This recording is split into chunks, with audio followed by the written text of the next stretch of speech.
Next on we've got Group F with Belgium, Croatia, Morocco and Canada. Let's start on with the Belgium. They qualified from the top spot without any defeat.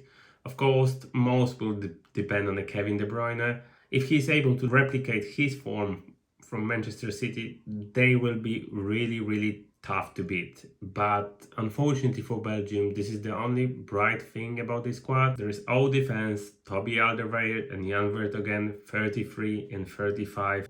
Eden Hazard, it's not the same player since he moved to Real Madrid. He spent more time being injured and on the bench than he played. Next on, we've got Romelu Lukaku, who's currently injured and his appearance in this World Cup is yet to be confirmed. And then we've got Thibaut Courtois, who was really vital for them in the last World Cup. Currently, he's not having really good season. He's only kept 2 clean sheets in 17 games for Real Madrid and Belgium. That doesn't look really optimistic for the Belgian fans. Next on, we've got Canada. They qualified from the first place in North and Central American qualifiers. The main star, Alphonso Davies, who probably will run a riot on the left side with his speed. Another player to watch is Jonathan David, 23 years old.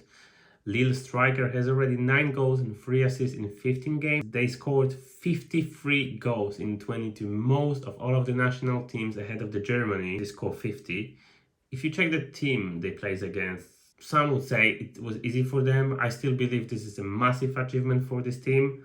This is their first World Cup since 1986, so they are coming to this tournament with no expectation, and teams like this are very dangerous because they go all out. Next on, we've got Morocco. In the African qualifier group stage, it was the only team that went with perfect record, 6 wins in 6 games with just 1 goal conceded and 20 scored.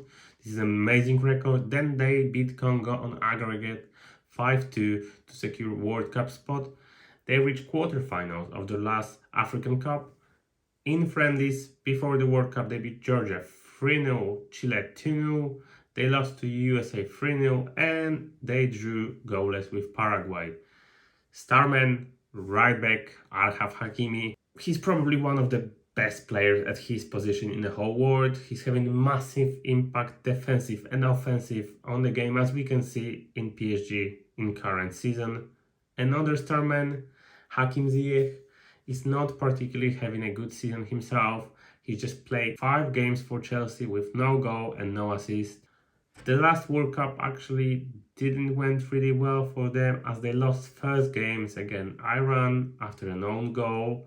But later they put actually a decent display against Portugal and Spain. They drew with Spain 2-2 and they lost with Portugal just 1-0. I think this World Cup they will show more than the last one. Next down, we've got the finalist of the last World Cup, Croatia. They qualified from the first place in the group ahead of Russia. They actually finished Nation Leagues at the top of the group ahead of France and Denmark.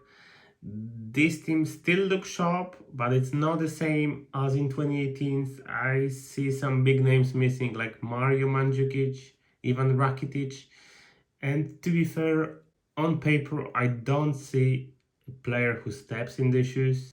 Of course, we've got Luka Modric, who's 37 and still bossing for Real Madrid and for Croatia.